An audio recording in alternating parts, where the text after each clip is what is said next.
Welcome to our Youth Empowerment Workshop talk show.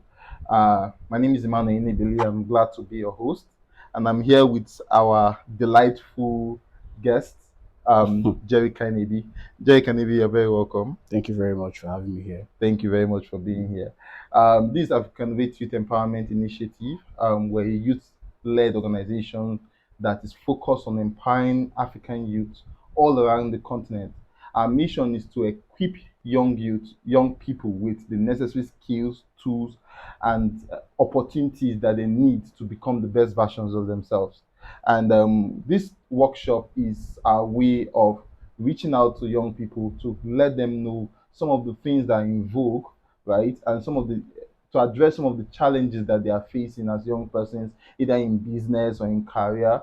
Because one thing we believe as an organization is that the African youth is the key to the future prosperity of the African continent. So we are doing a lot to drive this vision, and we are very glad to have this talk show. I'm delighted to have somebody I regard. I personally call him Otugele. A lot of you might not know what that means, but it means a man of great capacity. He's a young person doing exceptionally well in media, in tech, and in the creative industry. I think I'll let him say a few things for himself. Welcome, Jerry Kanyinebi. Oh, thank you very much for having me here and for all the hype, some of which are not really necessary. Okay, my name is Jerry Kanyinebi. I'm a brand designer, digital entrepreneur, and I've been doing that for the last few years. Basically, I'm someone that is passionate about skill development, and I've had the opportunity to work with lots of clients, lots of businesses, lots of organizations providing brand solutions, design solutions, and basically helping them position their organizations to achieve the visibility that they need. And in the course of my growth, because of my process in this industry, I've come across a lot of young people who have started and are still going strong. And I've also come across people who started but couldn't finish. So my work has exposed me to different kinds of people, different kinds of individuals. And the more I've been doing this work, the more I've found myself asking questions that has led me to be very, very curious and dedicated to youth development.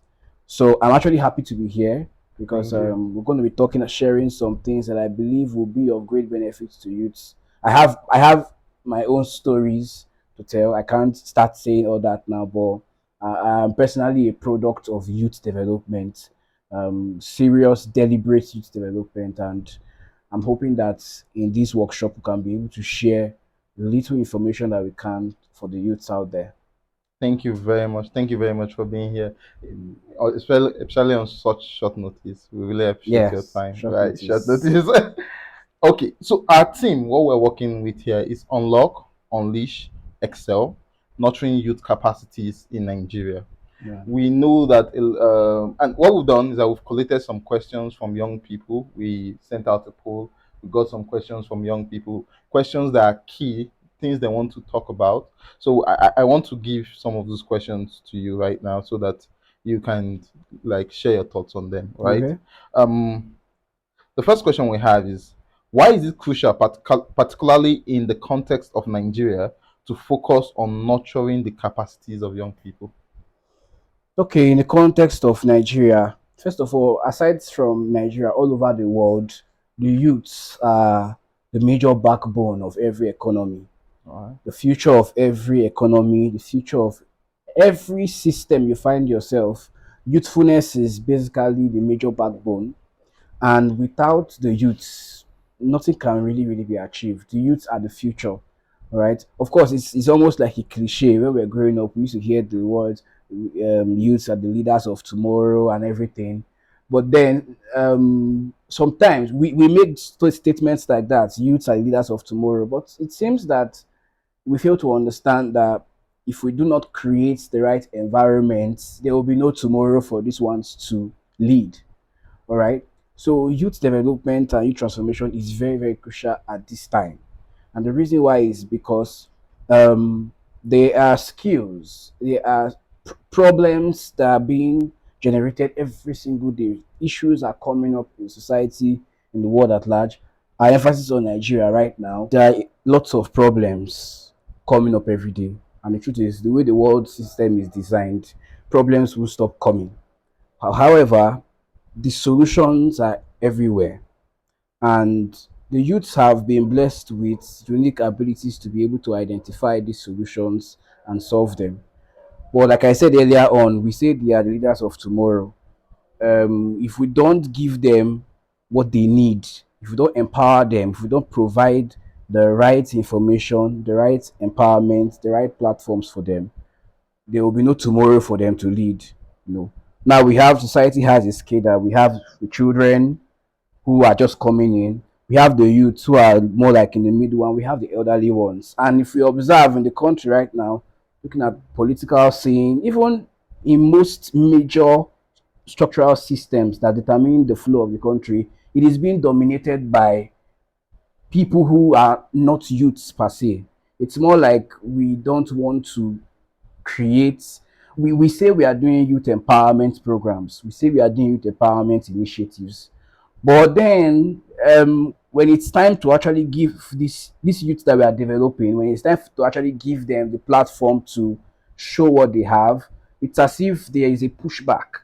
All right. So there are challenges facing the country right now that the youths can provide solutions to, whether it's the aspect of tech, agriculture, finance, even the aspect of finance. So many fintech companies came up in the last few years that we are products of young Nigerians. So we have young Nigerians that are smart, that are intelligent, they have what it takes to provide solutions to this problem.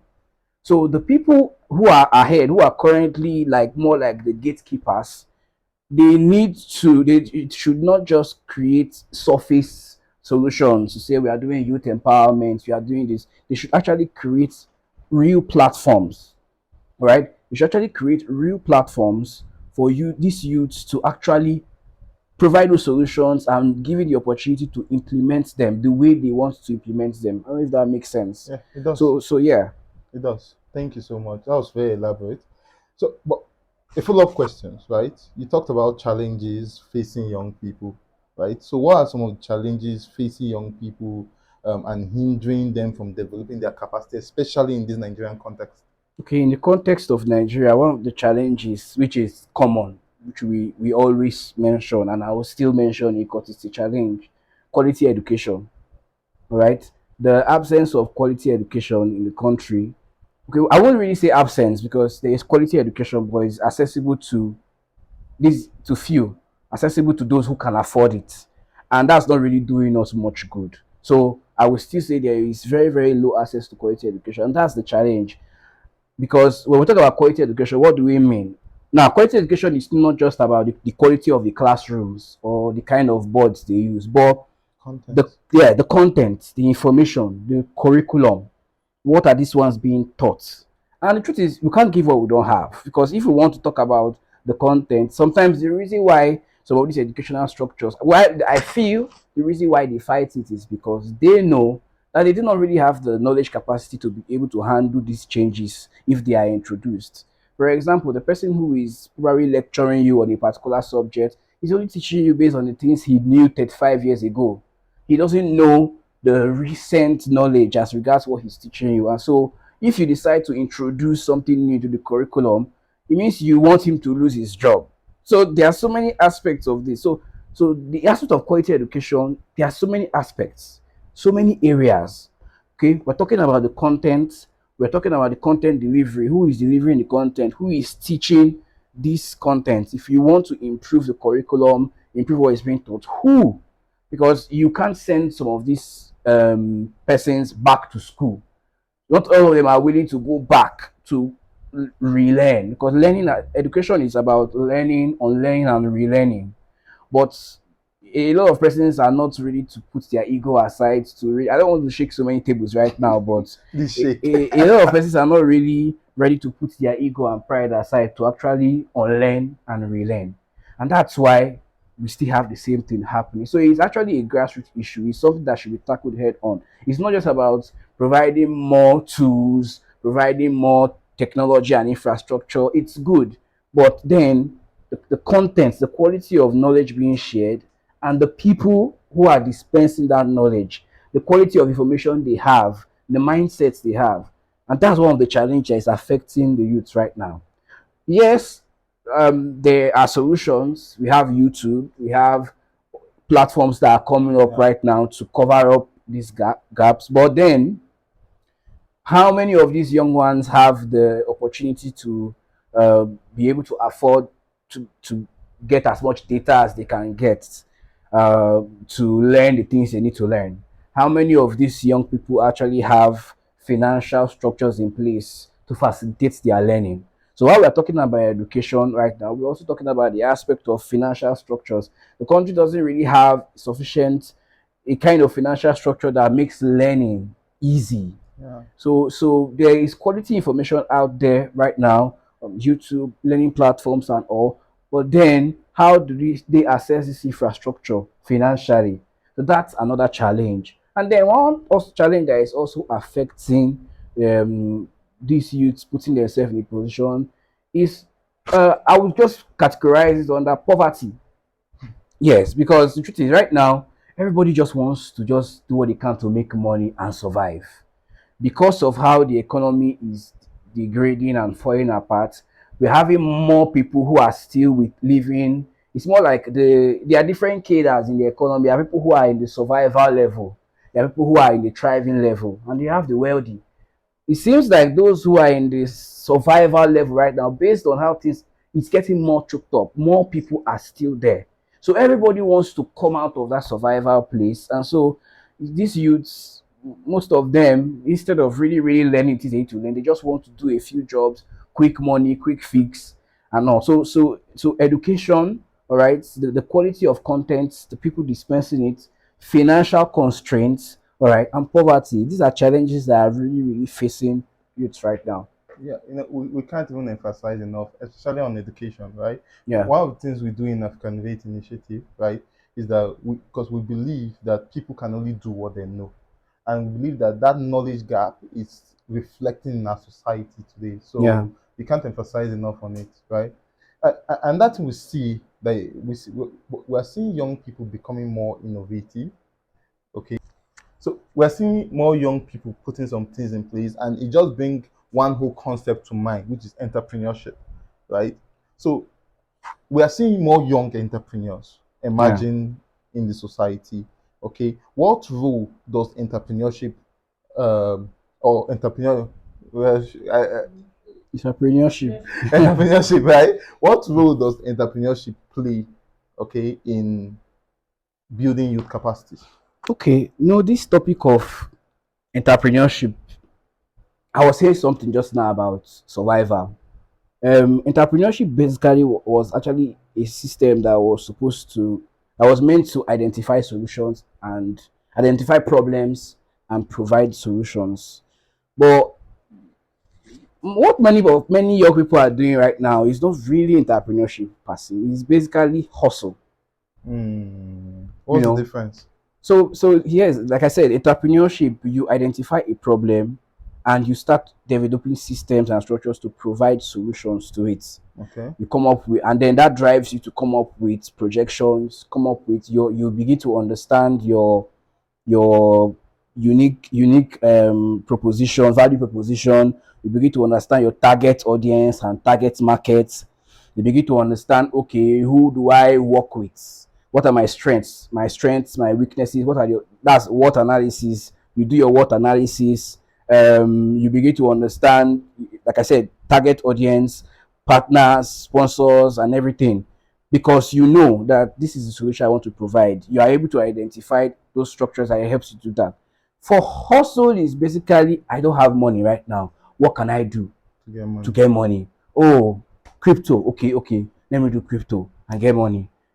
Or forex. Okay, let me do forex. Oh, so this is someone who today the person is selling hair. Tomorrow the person is baking cake. Next tomorrow the person is into forex and all. It's hustle. So if we really, really want to position entrepreneurship as something that the youths can use to to really, really scale up, we need to first of all establish and understand the differences between hustle. And that hustle thing is basically because of that survival mode. Because of the poverty in the economy. Yes.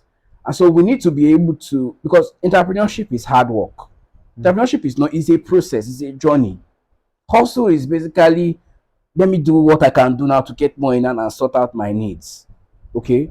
So your question now is, so what role does entrepreneurship play? Before we understand the role of entrepreneurship, we need to understand that there's a difference. And we've been able to do that. Now there's a difference between hustle and entrepreneurship. That being said, what role does entrepreneurship play in this? Like I said, entrepreneurship is basically about identifying problems, coming up with solutions, and developing ways to sell it in exchange for profits. Okay, so how does it help? Like I said, identifying problems. Okay. Okay, there are lots of problems right now in the economy. Okay, so if these youths want to become entrepreneurs, they have to be keen enough to want to provide. They have to be keen and have the desire to actually provide solutions. They have to be solution driven. If you are an entrepreneur, you cannot afford to be as negative as other Nigerians are. Yeah. Because your role as an entrepreneur, there are problems everywhere, but as an entrepreneur, you think differently. For every problem, you see an opportunity. All right, you see a solution and you see an opportunity. Yes, it's for the sake of making profits, but you're not just profit driven. You're solution driven. You want to see life made easier for people. That's why you see, for example, these people who came up with Paystack, it was basically from a point of, oh, we want to make payment system easier for Nigerians. They didn't just consider, and that's why when you understand this, even when in the first few months you're not breaking even, you're not making so much profit, you won't be deterred because you're continuously working, continuously developing that solution. And the truth is, the moment that solution starts solving real problems, you will start making profits. So entrepreneurship would really help if our youths can become solution driven. All the issues happening right now, they are key pointers to solutions that are on ground. If they can start becoming solutions, start identifying these solutions, all right, and start solving them, that's a good way to start. Okay, because once you are solving problems, you are making things easy for the economy. That's so profound, right? I have a question here. I just want to read it verbatim because it makes a whole lot of sense to me. It says, what skills do you believe are essential for Nigerian youth to excel in their chosen field, considering the current landscape? Okay, skills. No, skill deployment differs depending on the sector, in this industry that you are in. Right, you are in the medical field, there are certain skills you need to have in terms of that field. You are in the finance aspect, so it differs. But then there are some, would I call them universal skills? All right, and which something that I've mentioned. Number one, problem solving. Okay, problem solving is a skill you need to learn, regardless of the aspect you find yourself. You need to develop problem solving. Okay. The next one, you have problem solving, you have critical thinking, being able to keep distractions aside and sit down to think through issues, think through solutions, think through problems, and come up with ways. All right, we have strategy development, we have communication skills. Okay, no matter the solutions you have, no matter the change you want to make, if you don't know how to communicate it, you will run into issues. So, like I said, you may be into the medical aspect, you may be going into the financial aspect, whichever aspect you're going into, you need to develop communication skills. You need to understand how to communicate, how to sell yourself, how to sell your solutions. Another skill that you also need to have is the sorry, pause. Sorry, one second. Go ahead. So a skill they need to learn is the art of selling. See, this is I think I should have even put this as number one. Because no matter what you are doing, if you don't know how to sell, now selling is beyond, oh, come and buy. No, It's beyond just telling people, come and buy my products, come and buy my services. No. Your ability to sell a vision, your ability to sell an idea. Once you are able to communicate a value to people and they are able to see, you're able to influence them into making a decision to join you in that vision or to patronize you or anything, you are able to sell. So you need to learn, and there are so many tools, so many books, so many resources on the art of selling that you need to learn. As a Nigerian youth, there's a book I would recommend by Akin Alabi. I think that's the name. How to Sell to Nigerians. Mm. That is a very, very powerful book that every young person, all right. Now, I know you want to read global books and all. Yes, very soon you'll be selling globally, but you need to learn to conquer your immediate environment Immediate first. So environment. learning how to sell. So I've spoken about communication skills, critical thinking. I've spoken about selling. I've spoken about one more again, problem solving. So these skills are general skills that you need to have that can actually help you. Okay. Now that's different from your The other other skills that skills are that are specific to to your your industry, but this field, particular yeah, skill, problem solving, critical thinking, and strategic thinking, communication skills, and selling, you need to develop these four skills. It will really help you. that's profound. Okay, this leads me to like a two-part question, right? Um, because having all these in place and you don't have access to opportunities is just vague, right? So two things. One, how can we ensure that young people have equal access to opportunities? That's one. And two, um, whatever anybody's trying to do, somebody has done it before, which Yeah. brings in the role of mentorship and guidance. How can we ensure mentorship and guidance for young people in their endeavors? Okay. Um, Inclusion. If you say you want to talk about inclusion, there are two tables I would likely shake. All right, there are two tables I would likely shake. We if we want opportunities to be accessible to all, we must put aside bias. Mm, Bias in terms of, oh, this is my person, religion. this is my church brother, this is my Muslim brother, this is my village person. Because these are actually the things that you may think it doesn't affect, but it affects on a grander scale. Because you see youths who have built themselves, who have developed themselves to be able to provide value to a particular sector, but they are not allowed because the person is probably trying to create opportunity for people from his village, or trying to create opportunity for people from his hometown or from his religion or anything.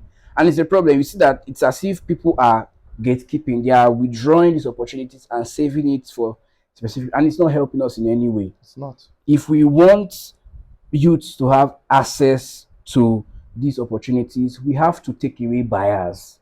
We have to give equal opportunity. Some of these things should be based on merit. And it's quite funny because it's not based on merit, it's based on this preferential treatment. And when you give preferential treatment, the same person is go and testify in church and say, the Lord favored me, you know. But this thing has to be based on merits. People need to get the opportunities that they deserve. And secondly, too, equal opportunities, all right? We are currently in a season where there's a lot of movement that is empowering the girl child, female. I was in a WhatsApp group this afternoon and they dropped a very, very juicy opportunity. So people may talk about this, but they dropped a very juicy opportunity and they said, females only. And the guys in the group were complaining it was a job opportunity. I'm looking for a job. I'm very, very qualified for this. Why are you restricting it to females? It's beautiful what we are doing right now. Okay, we have 10,000 over, I'm just exaggerating, multiple Women's Day celebrations, girl child improvement, and everything is there and everything. And but then we forget that we are holding opportunities away from young men who are actually working hard to develop themselves too. So I think that's where the bias still happens. All right. So if we want this thing to be accessible to everybody, we need to give equal opportunities. On a merit Yes, basis. we are empowering women. We are doing all we can for them. I will keep doing it. But at the same time, let's also make these opportunities accessible to people who are actually qualified for it. And then talking about the aspect of mentorship, right? you know, there's a popular, there's a saying, someone I used to respect, he said, you cannot take people to a place where you have not been. You can't do it alone. There are people who have gone ahead of you, who know, who have experienced the challenges you are experiencing now and they have overcome. However, you need to apply a great level of wisdom when selecting mentors, because the whole mentorship thing now is something that people have come to really abuse. You know, you want someone to mentor you and the person ends up um using you, in quotes. You know, they really don't give you what you want. They say they are teaching. Yes, sometimes, you know, everybody's teaching mechanism is different. Difference. Yeah. Everyone's way of mentoring and providing guidance is different. However, I think, talking about this situation, the people who are positioning themselves as mentors now should actually also learn how to effectively provide this mentorship. We need to learn that these young people are different. They are different. People are coming from different backgrounds and everything. This mentorship is a whole topic on its own. What I'm trying to say is, from the two aspects, you, the person that is trying to come up, there are people out there that are coming, and the truth is, you may not be able to get them to mentor you directly, okay? But I've heard people complain and say, I tried talking to this woman, I tried talking to this man to mentor me, and they didn't answer me and all. The truth is, everybody has a lot they are dealing with right now. You need to prove that you are a person of value for these Yeah. people to bring you into their circle and Into their mentor you. spaces. And you need to also understand that it's a process you need to be patient with.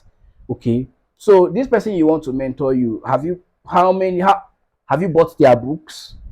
Have you paid money for their classes? Because one of the easy ways to be under these people's mentorship is actually to give yourself, to invest in what they are doing. How many of their books have you read? You said this, you want this person to mentor you. He's doing a program in Abuja next week. Are you going to be there? How much are you willing to pay for their classes? Are you willing to pay for their courses? You know, because the more you do these things, the more they take note of you, the more they see how serious you are. Because doing these things, it brings you to a place where you are on a playing field with them, where you can actually have interactions. But when you are just there, you just want things to come to you easily. You're just on your bed. Oh, I wish this person can mentor me. It doesn't happen that way. You need to find a way to put yourself in the same environment that they are. All right. Tony Lumelu, for example, or certain big shots in different industries, they cannot mentor you. You are in Asaba and you want it to mentor you all the way from. It doesn't happen. You have to make sacrifices. You have to go there. You have to find a way to Yourself. fix yourself in and be valuable. And you see how much results that can give you.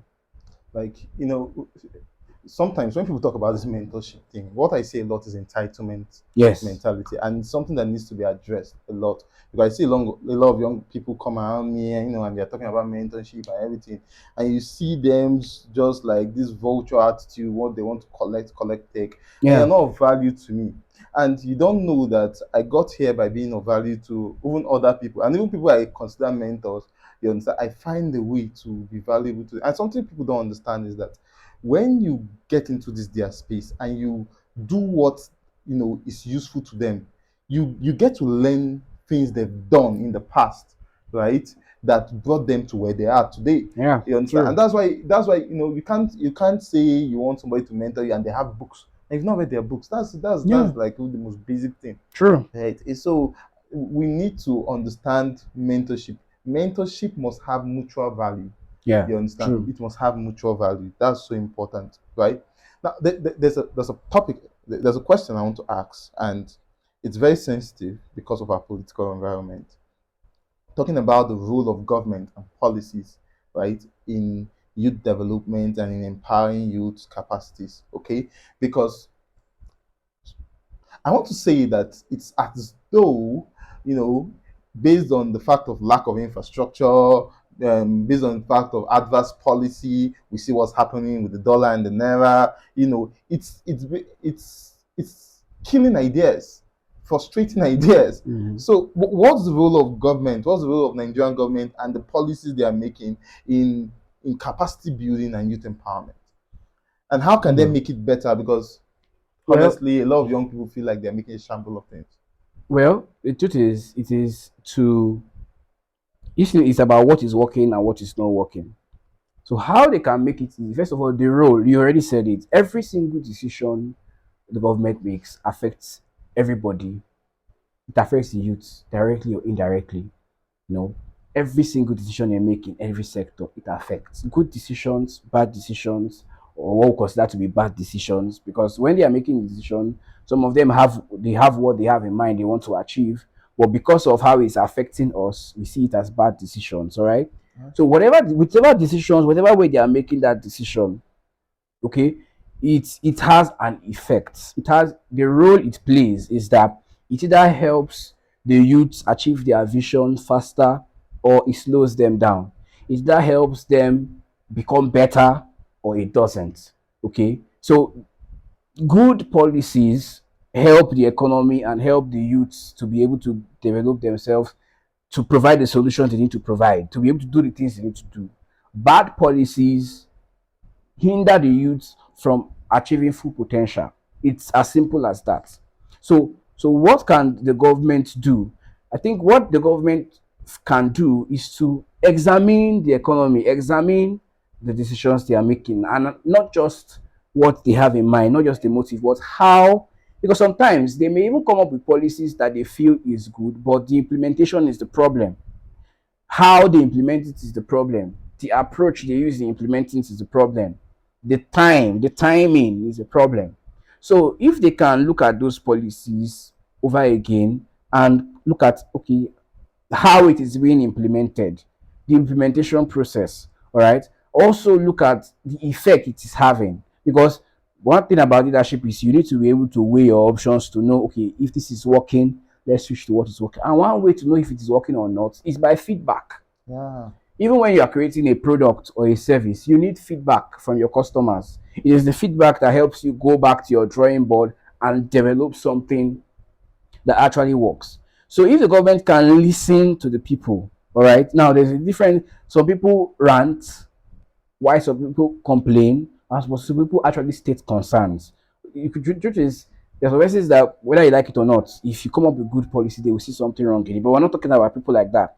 The people are actually suffering. People are actually going through challenges. It's so if the government can look at this policy again and look at how it's affecting, and they can track it to say, okay, what aspect of this policy is actually causing this, and then look into it and address it, it will go a long way in helping. Okay, so if they can actually look, is this helpful to us right now? Is this what we actually need right now? Or can we put a hold on it and try something else? Let them listen to the people, listen, get the feedback, the constructive feedbacks that they can get from Nigerians, and actually pay attention and implement it. All right. Because the truth is, sometimes when making change and developing something good, there are trial and error. You try, yeah, Yeah. it's an iterative process. But the iterative process cannot happen if you don't listen to feedback. If the government can listen to the feedback, see how it is affecting, and understand how exactly is it affecting, what exactly are the negative, it because the truth is, it is obvious. It is very, Love it. very obvious. It is not difficult to see. So if you can look at that and be able to identify them, then we can go back to the drawing board, all right, and work. If you can also work with grassroots leadership at the grassroots, we have youth bodies, we have young individuals who actually have creative solutions as regards how some of these policies can be properly implemented in a way that will not affect the country. Okay, because like I said, sometimes the issue is not even with the policy but with the implementation.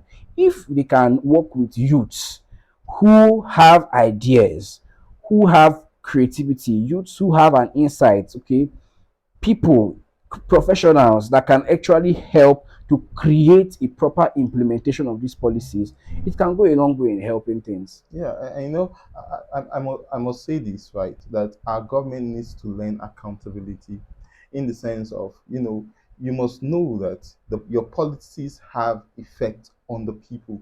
So Mm, you have to take measures, fiscal and monetary policy measures, to ensure that you curb the effects that this mm, has. So, because we know that there are some drastic steps that they have to take to salvage the Nigerian economy. yeah, We understand that, okay? We can't keep being like yeah, an import dependent country that is not, producing something within. Yeah. But while you are doing The that, implementation. the implementation is very important. It's so important, Yeah. right? And you have to get feedback from, like you said, they have to understand, get feedback from the people they are leading. It's so important. We can't emphasize this enough. Okay. So one question before I'll get your final word. Okay. What you know a lot of people are discouraged, right? Because we see lot of young people putting in a lot of effort, but with little result. Okay, what can you say to the average young Nigerian that is, trying his best? He's trying to produce things. He's trying to drive a vision, but the environment is not encouraging, or you know. So, what do you say to that Nigerian? Of course. People. It Just, doesn't enter. just go ahead. Okay, so what I can say is this: I'll be very, very realistic. Some of these problems that we're facing now, some of the solutions may not come as quickly as we want it to come. So for you as a young person, what you need to do is to start positioning yourself. All right. There is nothing wrong with changing location if it's not working for you. There is nothing wrong with positioning yourself for global opportunity. I think every single young person should start positioning themselves for global opportunities. What do I mean? All right. Um, there are lots of opportunities out there. Okay, lots of opportunities to go for conferences, fully funded, opportunities to school abroad and everything. Because the truth is, there are some challenges that we're facing right now that the solution may not come quickly. But even if you want to make a change in Nigeria, you need to taste something different to be able to make good change. Okay. All right. But then, even the process of positioning yourself for these opportunities requires a lot of work. So, number one, you need to understand that like what one man I respect, Enebeli, what he always says, say your fight is different. Mm. You need to accept the fact that your fight is different. Accept the fact that you are in a third world country. Accept the fact that you are going to be competing with people. You're not competing with fellow Nigerians, you're competing with people on a global standard. That has to prompt you to start working extra hard. If the effort you are making is 5, make it 50. All right. Whatever you are pursuing, whatever goal you are pursuing, your effort should be times 10. In terms of hard work, in terms of, even if you are coming up with a product right now, the level of excellence should be times 10 of the average thing we see. You need to start going the extra mile, because the truth is, the solutions will not just drop from heaven. You need to actually put in the work. The solution to the issues we are facing lies with you. All right. You need to shun distractions, because the truth is, we complain so much, but for a country and for youth who have so much at stake, we get so easily distracted. We are so easily distracted. The newest trend distracts you. The newest issue distracts you. All right, Twitter, Instagram, so many things. You share the latest news and you want to put in your opinion. Shut down. Like, distance yourself from those distractions. Yeah. Distance yourself from those noise and sit down and realize that, man, because one thing you should understand is you are not just a citizen of Nigeria, you are a global citizen. Sure. The skills you have are not just to serve Nigeria only, they are meant to serve the world at large. The solutions you are providing, you are developing, is not just for you, but for the world at large. And so, the question you need to ask yourself is, the work I'm doing right now, if I'm to bring the output on a global scale, would it make sense? Would it make any sense on a global scale? The quality of the way my way of talking right now, I'm a public speaker, or I'm learning how to speak in public, I'm learning how to I'm learning how to sell. If I bring myself to a global platform, will I embarrass myself, or I would actually stand out? So, in as much as the government is not doing so much as they need to do, a lot of the work still falls on you. Because I have seen firsthand, I've still seen Nigerians who are still out there doing so much. They are still out there creating. I have a friend of mine, Itofa, who runs Church on the Street. Church on the Street is a non-governmental organization that has been impacting lives in Nigeria and Africa. All right, he's currently in the UK now, but even the church, the organization is still running. They are they are partnering with global organization. They are doing things. They are Nigerians, but their impact is being felt. They are identifying problems and they are giving themselves excellently to provide solutions to that problem. And so many other ones I can count. All right. So the government may not be able to do everything for you, but you on your own, identify your vision. All right, identify your vision. What do you see for yourself? What are the problems that you really want? What is that thing you look around that ails you and you feel, I don't like this thing? Give yourself to it. Give your time to finding the solution. All right, and just start from there. Give yourself to the process of research, the process of identifying solution, because the technologies I want to say now, you will discover them when you actually give yourself to starting. Yeah. True, so true, right? Because you did mention something talking about reaching out to global opportunities. Okay, so I need you to address something, the Japa thing. Okay, Okay. because it's a lot. Nigerian is losing human capital. I know a lot of brilliant minds that left this country within the last 3 years. And these are people that are actually passionate about seeing changes in the society, but because of the way it's like Nigeria was not made for them. Okay, Yeah. so and we see them go out and they excel. They're excelling. I have a friend. Okay, you know him that got into this the UK surgeon thingy that he Yeah. just we were seeing brilliant minds doing wonderful things. Medical doctors, even I work in finance. Even in finance, the brain drain is mad. What can we do to address it, or is it something that we should just accept as the norm? Okay. Well, it's not really something we can assess at the norm, but then it truly is sometimes brain drain. We're talking in context of this time in terms of our major talents and skillful people moving. It sometimes is better to move than to kill True, the brain. true. You see, sometimes it's important to move the talent to where it can thrive than to kill it. But then I think this whole Java thing is more of mindset. All right. There are persons I know who they have a passion for Nigeria. They want to change Nigeria. All right. It has not stopped them from traveling out. It has not stopped them from moving out of the country to thrive. And the truth is, some of these persons have it in mind to come back in 10 years' time, in 15 years' time, to actually come and make a change. I think this thing is about perspective.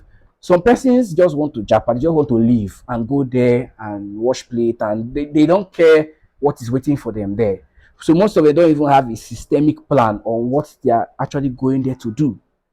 They are not even going there to they are so to even the ones we have mentioned are those who had skills, who have knowledge, infrastructure, and so they are going there to contribute and everything. But the truth is, whether you like it or not, it is to our credit as Nigerians, because if these ones they move and they go and try, it is still to our credit.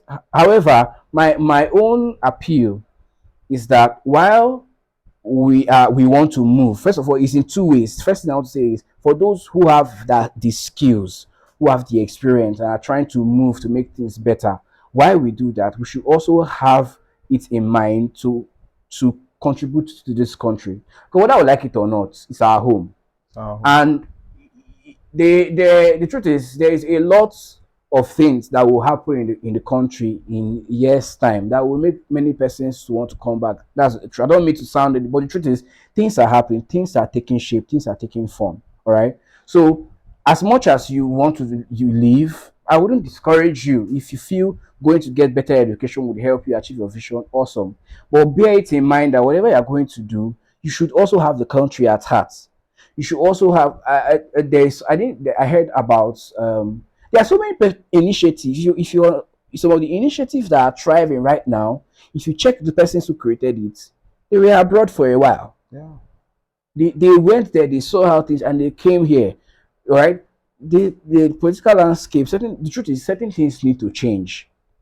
All right. But then in the meantime, if you know what is best for you, if you know that going out there to thrive is what will help you at this time, right, for this next few years of your life, It's totally fine. My other talk is to the other young Nigerians who just want to leave. You've not gone to school, you don't have good educational background, you don't have skills, you don't have it's you are basically going to be contributing to the problem, because these are the persons who find ways to go, and they go there and they give us bad name. Sure. All right. So I would advise those category of people to relax and calm down and develop yourself, so that when you go out there, you are going there to contribute something. Uh-huh. You are going there to represent the country in a good light, not that you just want to escape. All right. So the whole Japa thing, because Japa means running away. If I have the opportunity to leave the country now, I'm not running away per se. I see myself as a global citizen. I'm a citizen of Nigeria, but I see myself, this what God has placed in me is not just for one geographical location. But one thing I definitely know is that if I leave the country today, there are a lot of things I want to do that will be beneficial to the youths of this country in the long run. And I'm going to get them done because I have the right mindset. I understand that this is my grassroots, this is where I come from. All right. So I think the basic idea is to just have the right mindset as regards travel. You want to travel, you want, awesome, fine. But don't take it from the mindset of running away. You are changing location. I know of someone who he based on the US, but he's always in Nigeria. He's always coming to speak in programs, always coming to consult, always coming to, because he knows that yes, he is outside the country, but this is where his assignment is. Being outside the country, the environment, the landscape helps him to effectively do Yeah. what he wants to do. But there and then, we are building the country. Regardless, even if you want to build the country from outside, there's no problem. But have the mindset of developing the country, developing the infrastructure, and contributing to the vision of the nation, regardless of where you are. It's so That's important. It's so that's important. what I can You've say on spoken that. absolutely well, right? Because this is our country. We don't have another. Okay. Yes. And no matter where you go, okay, you should always have it in mind that this is Nigeria. This is where you come from, right? And you have to do something to ensure that the country is moving forward. Yeah. Thank you so much. So, 1 minute, just one final word to young people watching this. Okay, yes, there is something Olakere Soria used to say. Said when you feel you are ready, you're already late. All right. So don't wait till everything is perfect for you to start. Just start. If you want to launch a podcast, you want to write a book, you want to take a course, you want to create a product, you want to start a business, just start. All right. The fear of failure should not hold you back. Failure is everything is about perspective. It's part of the journey. Okay. That vision you want to start right now, it may not work eventually, but then the experience you gain from there would help you in the next one. Or just start. All right. Put a limit to the distractions. Hmm. Social media distractions, the trend. These are Ah, distractions. true. Put a limit to it. Put a limit to it and give yourself. All right. And if you are a Christian watching this, I would really, really advise you to spend time with God to understand the direction He wants you to go, so that you will not spend days and years investing in the wrong vision. All right. So because the worst thing that can ever happen to you is to be successful in the wrong assignment. All right. So that's basically all I have to say. Thank you so much. Thank you so much, Jerry Kanyinebi. You are an excellent, Thank you so exceptional much for person. having me. Thank you so much for It's this great vision. thank you, Yeah. thank you, and thank you for your support. Okay, thank you for what you're doing. I see you every time, and I'm inspired. I'm Yeah. inspired. Even when I hear So you talk, recently I went to, in case you've not watched it, the Africanovate conference we did last year, I think in November. yeah. I think I was on my way to the office, so I came across it on YouTube and I listened to it again, and I saw so much content. You spent so much time developing yourself, and like we are just seeing little of it now, and I'm like, when we see the fullness of this guy is gonna blow our minds, right? Yes. I I will blow. you blow. So thank you very much for watching. We've had a very delightful guest in this very insightful session, Jerry Kanyinebi. Okay, so we are going to post some of his links so that you see his work, and you see the exceptional things he's doing, right? So it's very important. Everything we've said today is very important. So that our aim is, like I said, is to equip you with the right mindset, the right tools, and the right opportunities, the right skills, okay, to become best versions of yourself, right? So it's very important. If you need to go through this whole session again, I'll advise you to listen to everything he has said. Everything he has addressed is very vital. Okay, and I'm going to go through this again and again, to keep getting the juice out of it. Like he said, okay, the most important thing is to start. The vision you have in your heart, okay, the vision God has given you, start, and as you're going little by little, okay, you see nobody has a perfect idea. But Yeah. when you implement it, when you start putting structures to it, Yeah. and before you know, you're improving, and before you know, you are more excellent than you thought is even possible. So just put those things, start implementing those ideas, and you'll surprise yourself the outcome. Okay, so this is Africanovate Youth Empowerment Initiative. We're a youth-led organization, okay, focus on empowering the African youth. You can visit our website displaying on your screen now to know more about us, www.africanovate.org, or you can follow us at Africanovate on all social media platforms. Thank you very much for watching, right? And just to mention, we are having our volunteering program. It's going to be running from April to June 2024, right? It's an opportunity. It's also volunteering is also an opportunity to develop yourself and get the right skills that you will need. Okay, so we're going to be broadcasting that soon. So please make sure you apply. And of course, we'll conduct our interviews and we'll pick those we know are ready to Yeah. move on. Thank you very much. Thank you, Jerry Kanyinebi, Thank you so and much. see you some other time. Thank you.